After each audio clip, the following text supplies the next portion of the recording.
मला विचारल्याशिवाय प्रसारमाध्यमांशी संवाद साधायचा नाही। स्वतःच्या प्रतिक्रियांचे व्हिडिओ सोशल मीडियावर टाकायचे नाहीत। मनसे अध्यक्ष राज ठाकरेंचे पदाधिकाऱ्यांना आदेश।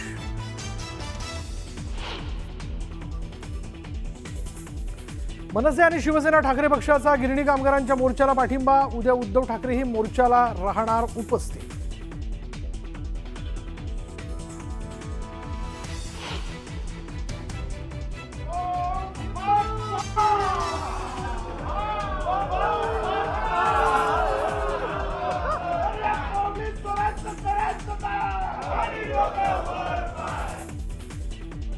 विरोधी पक्षनेतेपदाचा मुद्दा चर्चेत न घेतल्यानं विरोधकांचं विधान भवनाच्या पायऱ्यांवर आंदोलन। जोरदार घोषणाबाजी करत विरोधकांनी सत्ताधाऱ्यांना डिवचलं।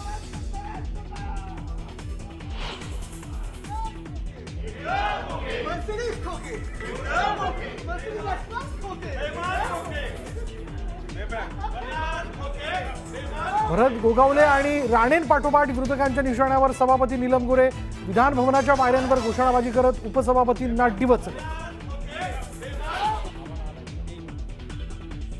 विरोधी पक्षनेतेपदासाठी महाविकास आघाडीचं सरन्यायाधीश भूषण गवईंना पत्र।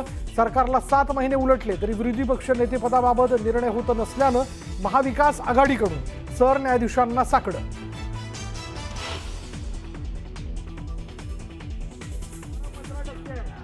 मीरा रोडमध्ये घुमला मराठीचा आवाज। मीरा रोडमध्ये निघालेल्या मोर्चात मोठ्या संख्येनं मराठी माणूस सहभागी।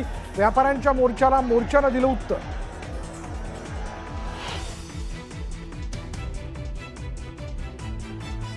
भाजप आमदार सुरेश दसांच्या मुलाच्या कारची दुचाकीला धडक।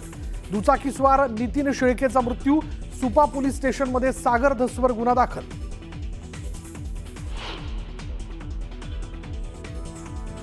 महाराष्ट्रातील बंदर क्षेत्रात 120 कोटींची विदेशी गुंतवणूक। दरवर्षी 5 ते 7 हजार तरुणांना जागतिक दर्जाचं मिळणार प्रशिक्षण। मत्स्य विकास आणि बंदर मंत्री नितेश राणेंच्या प्रयत्नांना यश। आणि युनेस्कोत छत्रपती शिवाजी महाराजांचा आंतरराष्ट्रीय गौरव। ग्रीसच्या युनेस्कोतील राजदूतांकडून शिवराज्याभिषेक, हिंदवी स्वराज्य आणि राजमुद्रेचंही कौतुक।